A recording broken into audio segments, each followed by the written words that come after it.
First, let me thank my friend Scott Hassett, and he has become a dear friend of mine. And yeah, we had a little political campaign way back when, but we have become very close friends, and I am so pleased that he's running for Attorney General. We desperately need a new Attorney General, and I know this is a great lawyer and a great guy who is particularly committed to the environment. So please do whatever you can to defeat J.B. Van Hollen with Scott Hassett. I really think it would be a great moment that would be one of the great upsets in the entire country. I want to thank you guys for the help I've gotten through the Cheddar Spear. Just one of the greatest names I've ever heard. You know, people are saying that there is this enthusiasm gap. You know, you've heard the other elections of soccer moms or whatever cliche people want to have to try to capture an election. But it isn't necessarily reality. It isn't necessarily true. And you proved that, and your help was critical when it came to the cheddar bomb. I actually had a colleague come up to me and said, "What's a cheddar bomb?" on the floor of the Senate. Well, we raised something like $530,000 in 24 hours in small contributions. 10,000, I understand, from just your efforts here. So I am deeply grateful to all of you. That was exactly the shot in the arm that we needed. What an amazing thing. If you told me a few years ago that you could do that, we used to sit and wait for the mail to come at my house. And if there was a $100 check, we jumped around for 15 minutes. But to have thousands and thousands of committed people helping out in a moment when they're claiming we have the enthusiasm gap going against us is proof that that just isn't true. So thank you. We have to keep building our momentum. And I find the same thing as we go around the state. Yeah, there's some polls out there that look like everybody thinks that it's over for many of us. But to me, that's just dancing in the end zone. They're jumping around celebrating a victory that hasn't happened yet, and it isn't even accurate because there's an amazing disconnect. You should have been with me today in La Crosse at the Oktoberfest parade. Now that is one intense bunch of people. They're having a great time. But we know what happened. We were there. We had huge cheers and enthusiasm from hundreds of groups of people. And I'm told Ron Johnson's group it was like being at a funeral. Well, those are the people that are going to be voting. Those are the people that are going to be voting. And I'll tell you something. I find this everywhere in the state of Wisconsin. It's almost like people are trying to suppress our enthusiasm. It's almost like they're trying to talk us into believing that somehow we can't do it. And it's true. But if you take a poll in my race right now, about those who will definitely, for sure, vote, it's tied. We're not ahead. It's tied. But if you just go one step over to those who may vote, or could vote, or voted 2 years ago, even a chunk of them, we're 20 points ahead. So the challenge is clear. If they're right, if we really have an enthusiasm gap, if we can't resolve that, if we don't have the capability to get our friends out to vote, then we deserve to lose. But you don't look like people that have that mindset. Now the thing I'm trying to get through to people right now, this is something we need to do a better job on, but we still have time to do it. You know, when I was growing up, if you wanted to vote absentee, you had to have a real excuse. You know, you're going to be in Florida or whatever it was. Or you had an illness in the family. You had to actually go through a special process. That's not the law anymore. We have early voting here in Wisconsin. So starting on October 4th, you can go over there and vote. You can vote at the municipal building. You got to find out what your municipal, it isn't, you know, necessarily your polling place.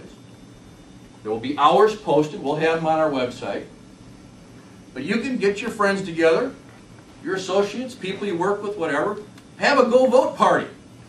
Have a go vote party every single day between October 4th and November 2nd. What are you waiting for? Don't wait. And I'll tell you something. This is a secret weapon that we have. That's how we solve this phony enthusiasm gap, by considering as a month of voting. not a day of voting. I'm getting tired of people saying, don't forget to vote on November 2nd. No, no, no. You should be helping other people vote on November 2nd. You should be out in the towns around here and down on campus on November 2nd, making sure that everybody who told you they were going to vote actually did, and if not, you pick them up and say, come on, let's go. I mean, be nice. This is what we have to do. And if they need a reminder or a reason in my race as to whose side these candidates are on, just review for them in a minute the different responses to things like the oil spill in the Gulf. I was pretty unhappy with the oil spill in the Gulf. I don't know about you.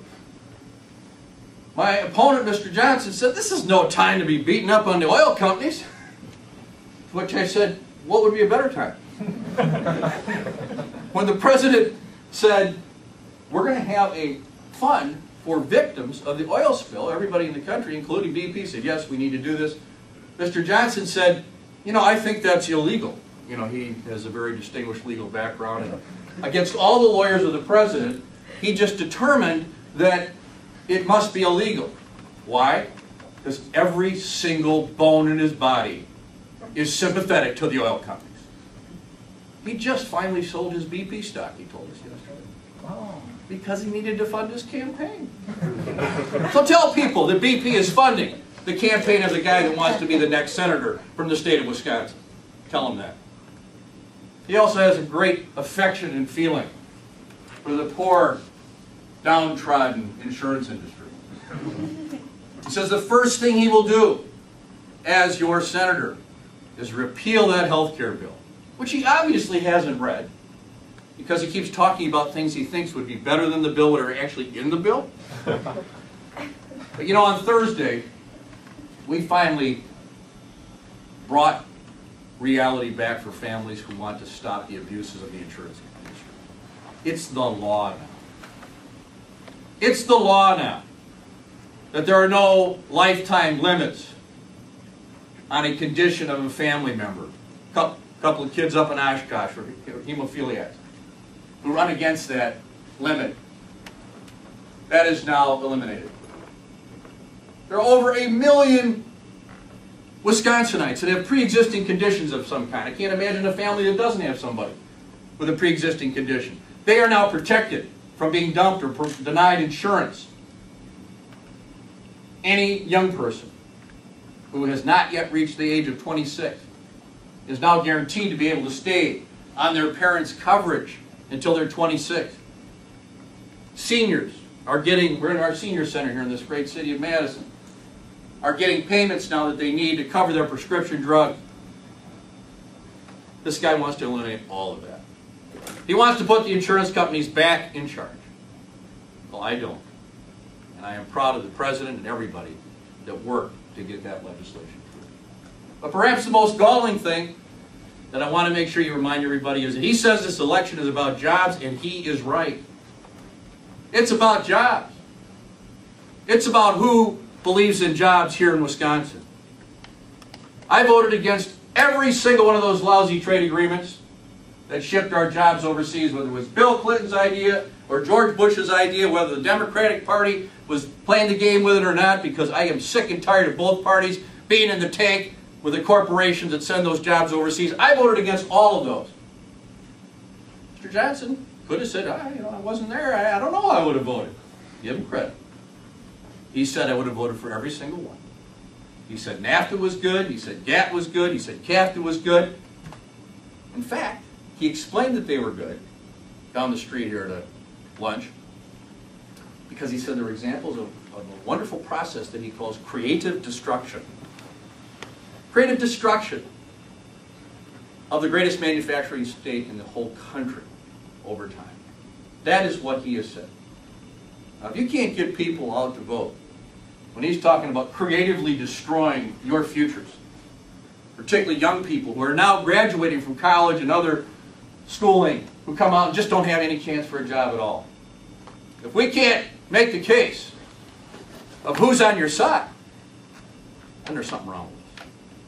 The case can be made, the case should be made. It is time to show that our enthusiasm can overwhelm you. Please help me do that. You already have. I am very grateful for all your support.